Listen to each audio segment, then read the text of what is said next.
दोस्तों नमस्कार।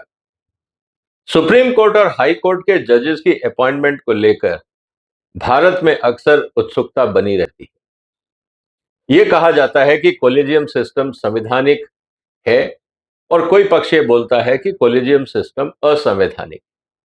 और यह विवाद आज से नहीं, कई सालों से चल रहा है। आज फिर इस विवाद ने एक और नया मोड़ ले लिया। भारत के सुप्रीम कोर्ट के जज श्रीलंका के सुप्रीम कोर्ट की एक मीटिंग को एड्रेस कर रहे थे। वहां पे उन्होंने ये कहा कि भारत का जो कोलिजियम सिस्टम है ये संविधान की व्याख्या के अनुरूप है। और सवाल अब इस बात का है कि क्या वास्तव में संविधान यही कहता है। इसी मुद्दे पे आज हम चर्चा करेंगे, क्योंकि अगर ऐसा संविधान में लिखा होता तो आज तक इतना विवाद नहीं होता। आज हम इस बात की चर्चा करेंगे दोस्तों कि संविधान में एक्चुअली लिखा हुआ क्या है। लाइन बाय लाइन हम उसकी व्याख्या करेंगे और जस्टिस जो सुप्रीम कोर्ट के हैं उन्होंने जो कहा, क्या वो वास्तव में संविधान की व्याख्या है या उनकी तरफ से अपनी ओर से दिया गया एक इंटरप्रिटेशन। इसीलिए आज की चर्चा की अब हम शुरुआत करते हैं। और जैसा अक्सर कहा जाता है दोस्तों, when truth becomes inconvenient, power hides behind interpretation. जब सच्चाई आपको लगता है कि अनकंफर्टेबल है, क्योंकि विधानसभा में, समाज में, संसद में, अखबारों में, सोशल मीडिया पे हर जगह कोलिजियम को लेकर बहुत सारे बयान आ रहे हैं, विवाद हो रहे हैं और बहुत तरह के इंटरप्रिटेशन हो रहे हैं। लेकिन अल्टीमेटली तो ये कहा जाता है ना कि सुप्रीम कोर्ट का जो रोल है वो है संविधान का इंटरप्रिटेशन। तो ultimately power hides behind interpretation. अब संविधान क्या कहता है इसकी व्याख्या करने का अधिकार सुप्रीम कोर्ट को है। और सुप्रीम कोर्ट अगर गलत व्याख्या करेगा तो कौन सवाल उठाए, ये आज सबसे बड़ा मुद्दा निकल के आ रहा है। लेकिन हम बात करेंगे कि संविधान क्या कहता है और जो जस्टिस साहब का बयान है उनमें क्या विरोधाभास है, क्या वो सही है, एक बात कर रहे हैं या अलग हैं, इसकी चर्चा होगी। इसीलिए इस वीडियो में अंत तक बने रहिएगा। लेकिन आगे बढ़ने से पहले दोस्तों मेरा निवेदन यही है कि आप इस चैनल को सब्सक्राइब करें, सपोर्ट करें और शेयर भी करें, क्योंकि इस तरह की गहन बातों की चर्चा विद एविडेंस मुझे नहीं लगता कि आपको कहीं और देखने या सुनने को मिलेगी। अब सबसे इंपॉर्टेंट बात क्या आती है, this is a newest constitution and policy question. मैं क्यों बोल रहा हूं इस बात को, ये दोबारा संवैधानिक सवाल खड़े करता है कि क्या जो कोलिजियम सिस्टम है वो संविधान का हिस्सा है या नहीं है। क्योंकि जो जस्टिस सूर्यकांत ने कहा वो क्या कहा, पहले हम उसको समझते हैं।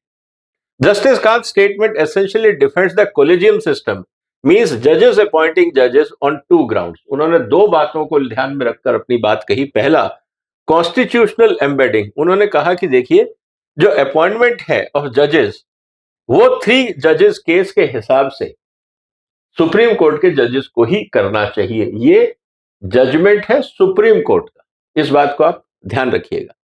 दूसरा, जुडिशियल ऑटोनॉमी। अगर मान लीजिए कि संसद, कार्यपालिक या सरकार अगर ये अपॉइंट करेंगे तो जुडिशियल सिस्टम में इंटरफियरेंस होगा।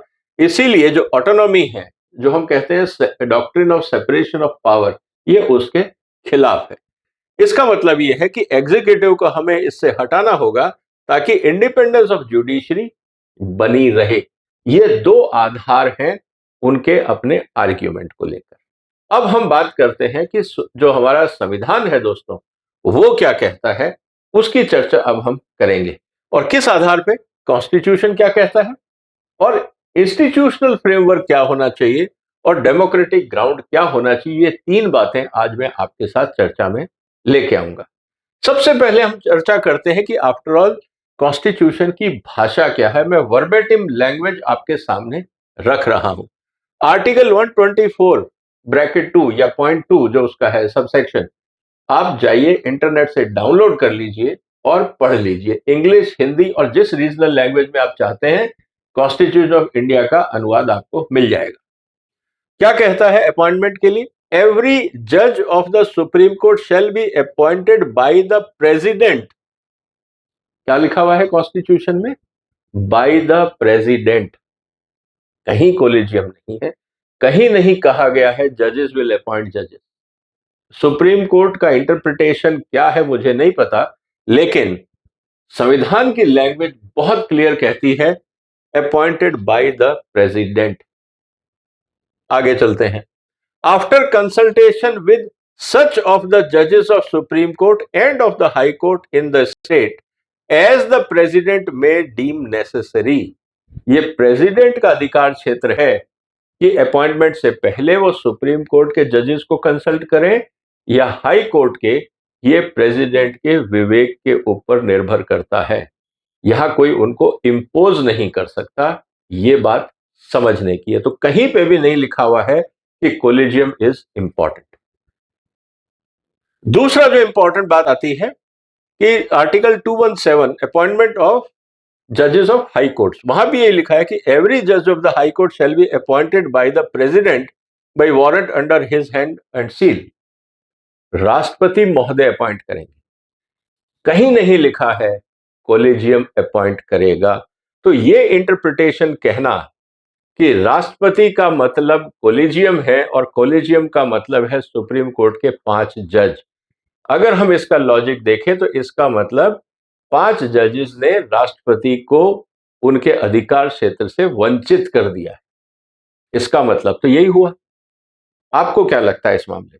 आप अपनी बात रखिए। इसीलिए अब हम इसको थोड़ा और डिटेल में समझते हैं। सबसे इंपॉर्टेंट बात है दोस्तों, let us analyse the fact that collegium is a judicially created not constitutionally embedded. Justice साहब ने क्या बोला कि collegium system is constitutionally embedded. Constitution की भाषा मैंने आपके सामने रख दी। इसका मतलब यह है कि यह कॉन्स्टिट्यूशनली एम्बेडेड नहीं है। 3 जजेस का जो जजमेंट था, वो जो इंपॉर्टेंट एस्पेक्ट था जिसकी मैंने आपको पहले यहां पे बात बताई कि जो 3 जजेस केस था, इसका जुडिशियल इंटरप्रिटेशन करके यह कहा गया कि जो कोलिजियम है वो जुडिशियली क्रिएटेड है।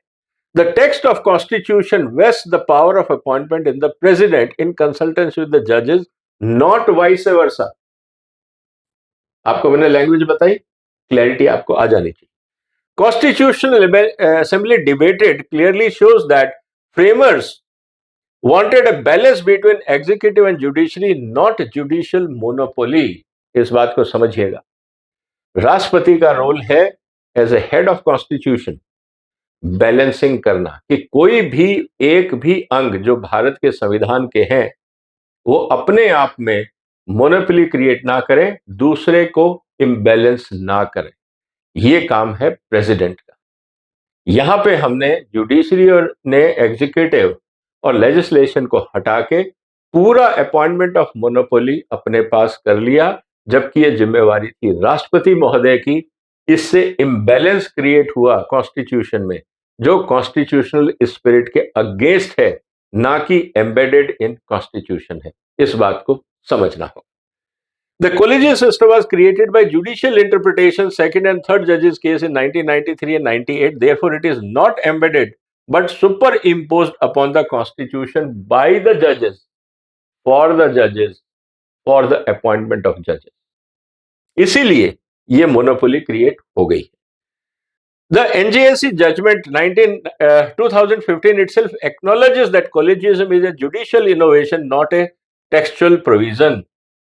ये खुद जजमेंट में लिखा है सुप्रीम कोर्ट ने, ये संविधान में कहीं नहीं कहा गया है, ये जजेस का अपना इंटरप्रिटेशन है।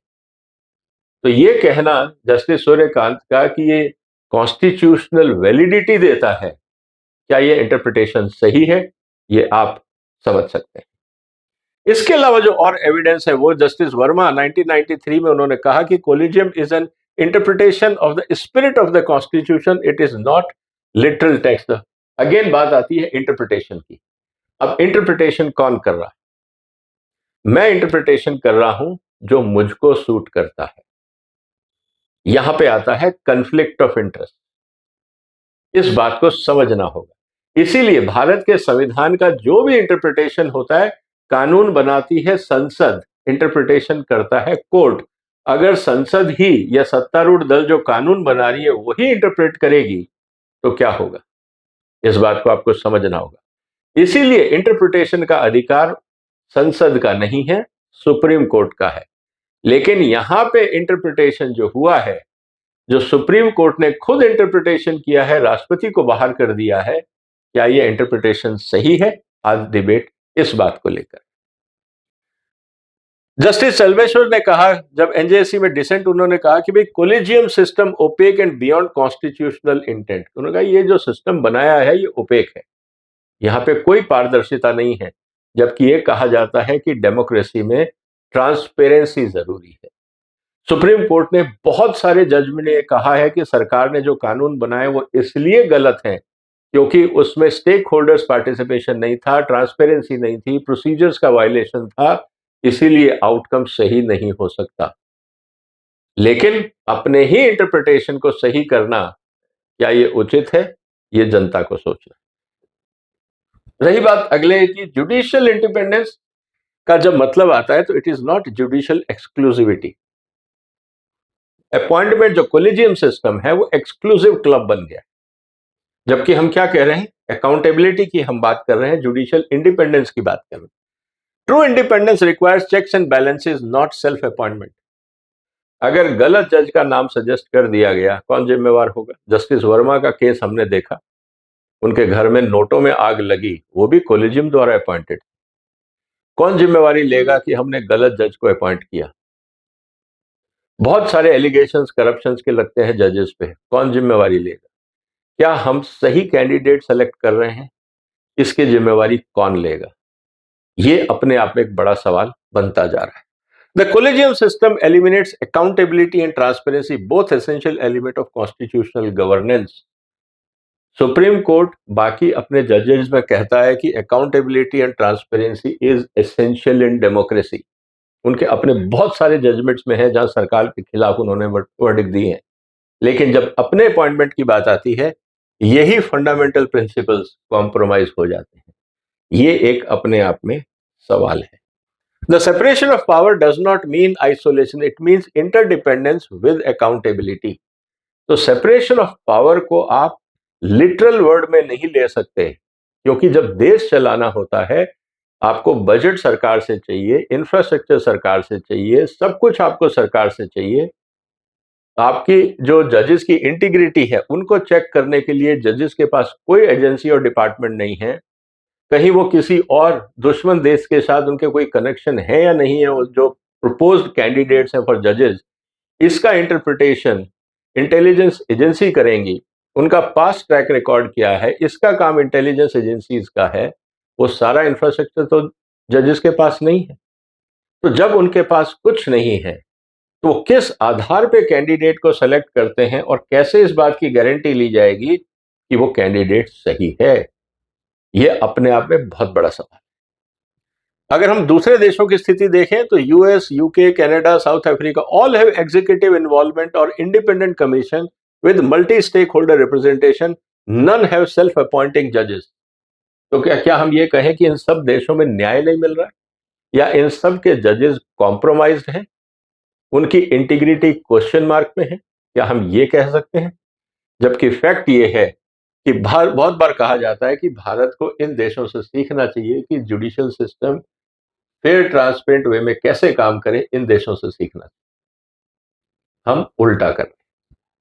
Independence is preserved institutionally, not by insulation from scrutiny. जब आप मल्टी एजेंसीज को इन्वॉल्व करते हैं, ये स्क्रूटनी का काम होता है, ये इंटरफियरेंस नहीं होता। आप जिस कैंडिडेट को जजेस के लिए सेलेक्ट कर रहे हैं, उसकी स्क्रूटनी कौन करेगा? इसीलिए हमेशा कोलिजियम पे ये इंटरेस्ट आता है कि वहां पे भाई भतीजावाद चलता है, क्योंकि स्क्रूटनी नहीं हो रही, कॉम्पिटेंसी के बारे में कोई सवाल नहीं पूछ सकता। Lack of transparency and democratic legitimacy, collegium decisions are made behind the closed door, no minutes, reasons और क्राइटेरिया डिस्क्लोज्ड।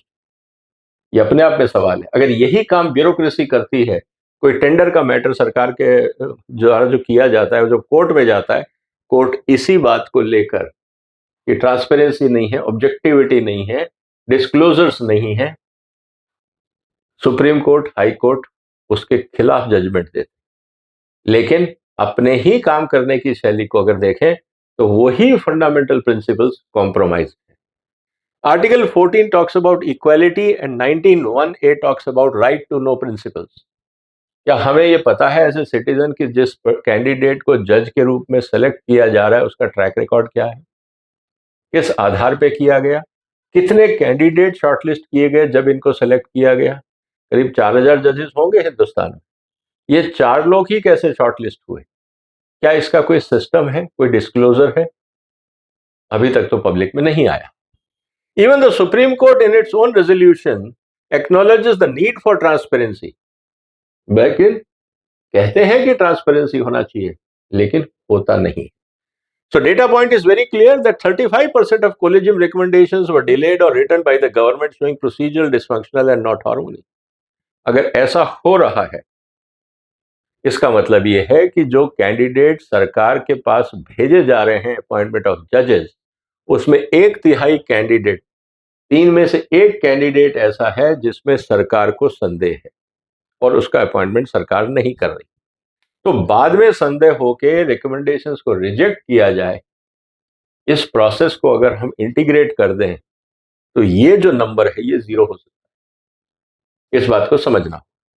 रिसेंट केसेस में जैसे के एम जोसेफ को लेकर जस्टिस विक्टोरिया गौरी को लेकर सवाल उठे थे कि ये जो डिसीजन है ये आर्बिट्री रहे और इसके पीछे कोई लॉजिक नहीं था, इनकंसिस्टेंट थे।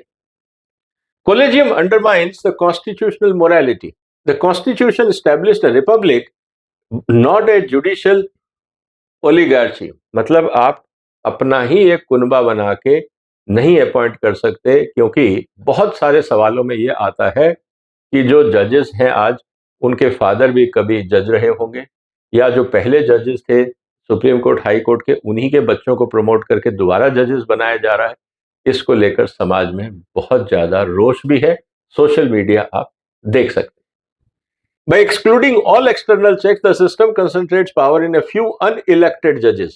Judges elected नहीं है. Violate basic structure of principles like accountability and rule of law. And Dr. Ambedkar ने क्या कहा था? He warned against any branch becoming so independent as to become sovereign in itself. आज यही हो रहा है। जुडिशरी कहती है हमें कोई सवाल नहीं पूछेगा, ना हम जवाब देंगे, आरटीआई भी नहीं होगा। तो अपने आप में जो सोवरेनिटी है, ये कॉन्स्टिट्यूशनल सोवरेनिटी के अंदर एक अपने आप में जो कॉन्स्टिट्यूशनल प्रिंसिपल्स हैं उसको कॉम्प्रोमाइज किया गया। NJAC was a democratic corrective step. हुआ क्या था? संसद ने कानून पास किया था, 20 राज्यों ने उस कानून को एक्सेप्ट किया था, सुप्रीम कोर्ट ने उसको डिसमिस कर दिया and strike down asserting that judicial supremacy not constitutional balance. कि जो जुडिशियल सुप्रीमेसी है वो इंपॉर्टेंट है, कॉन्स्टिट्यूशनल अप्रोच जो है वो सुप्रीम नहीं है। जजेस डिसाइड करेंगे कि जजेस कौन अपॉइंट करेगा। जो आपने अमेंडमेंट लेके आए हो संविधान में और पूरे देश में लोकतांत्रिक व्यवस्था ने कहा है कि नहीं ये कानून सही है, एनजेएसी सही है, हम इसको नहीं मानते। हम इंटरप्रेट करेंगे कि क्या सही है। 5 लोग 11 लोग मिलकर सुप्रीम कोर्ट में जजमेंट ले लेंगे। जो 4000 इलेक्टेड रिप्रेजेंटेटिव ने माना जिस बात को, उसको 10-11 लोग टर्न डाउन कर सकते हैं कह के कि ये गलत है, हमें मंजूर नहीं। Reformed NJAC judicial appointment commission could achieve both independence and accountability।